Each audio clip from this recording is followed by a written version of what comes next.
8ஆம் class படிச்சவனும் foreign போய் குடிச்சவனும் கூட்டத்துல இடிச்சவனும் கோவப்பட்டு அடிச்சவனும் அடிச்சு புட்டு அழுதவனும் குடிச்சு புட்டு விழுந்தவனும் பொண்ணை பார்த்து சிரிச்சவனும் நல்லவனா நடிச்சவனும் சண்டைக்கு தான் வந்தவனும் தயங்கி தயங்கி நின்னவனும் காதலிக்க வந்தவனும் காயப்பட்டு வந்தவனும்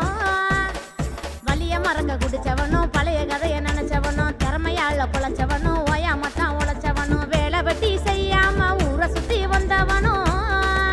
அட கடந்த காலம் எதுக்கு உன்னை சிற்பமா நீ செதுக்கு இனி கவலை எல்லாம் மறந்து போகும் சந்தோஷம் தான் நமக்கு அந்த பீச்சு பக்கம்